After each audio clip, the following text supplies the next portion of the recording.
Сәлеметсіздер ме оқушылар? Бүгінгі жаңа сабақ 71-ші сабақ. Су асты тіршілігіне қамқорлық. Балықтарға көмек. Бір күні Мақсат пен әкесі екеуі таңғы асын ішіп отырады. Әкесі таңғы асын ішіп болған соң, «Жүр, Мақсат, екеуміз бүгін балық аулап қайтайық» дейді. «Алақай» деп Мақсат қуанып кетеді. Бірақ осы суықтама көлді мұз жауып жатыр емес пе? Оның үстіне біздің қармағымыз да жоқ дейді. Әкесі айтады, «Мен құрал сайманымды дайындап қойғамын. Тек біраз нан ала жүр» деп жымияды. Мақсат тез-тез киіне бастайды. Әкесі есік алдында күтіп тұр екен. Әкесі Мақсаттың қолына балтаны ұстатады да өзі сүйменді алады. Екеуі Қамысты көлге келеді. Айнала тым-тырыс, қар жамылған жазық. Табан астында қар сықыр-сықыр етеді. Осылайша айналаға таңдана қарап асықпай жүріп келе жатқан бұлар көлге де келеді. Көлдің беті сірескен мұз екен. Әкесі үстіндегі тонын шешіп тастайды. Пимасын бір-біріне қағып, зілдей ауыр сүйменді қолына алып, мұзда оя бастайды. Кенет су көпіршіктері бұрқ-бұрқ етіп, аппақ бу көтеріледі. Жылымнан су көтерілді. Су өте тұп-тұнық екен. «Қане балам, әлгі нан қиқымының біразын суға шашшы» деп өтінді әкесі. «Қызықты сонда көресің». Мақсат үйден алып келген дорбасындағы нанның қиқымдарын дереу суға шаша бастайды. Нанның қиқымдары әуелгіде біраз қалқып тұрады.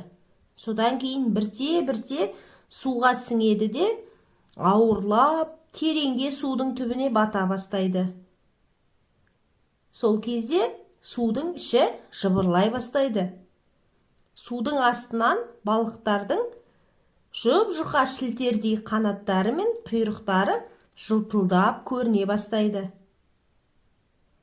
Теңге сияқты дөңгеленген ауыздары мен желбезектерінің желп-желп еткенде көрінеді.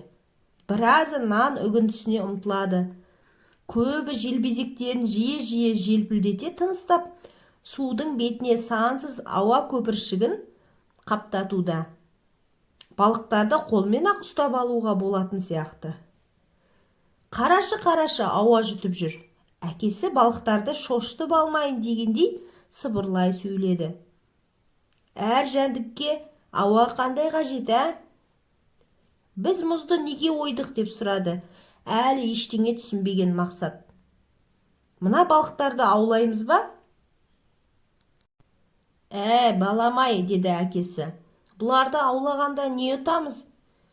Өздері онсыз да қырылып қала жаздапты ғой, бейшаралар.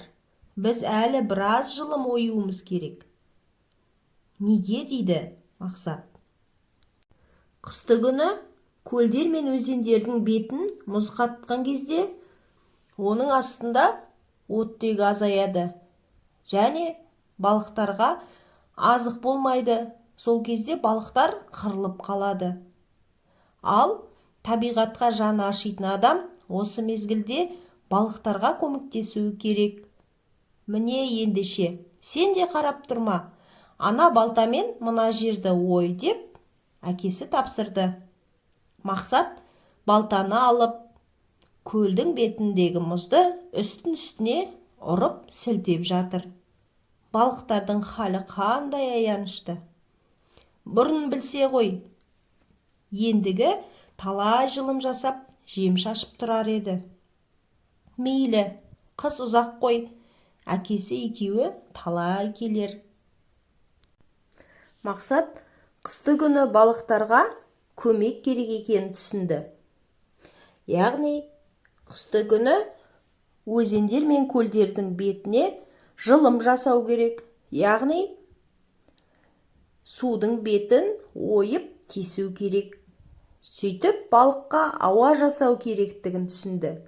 Және оған жем шашу керек екен. Мақсат оны достарына айтамын деп ойлады.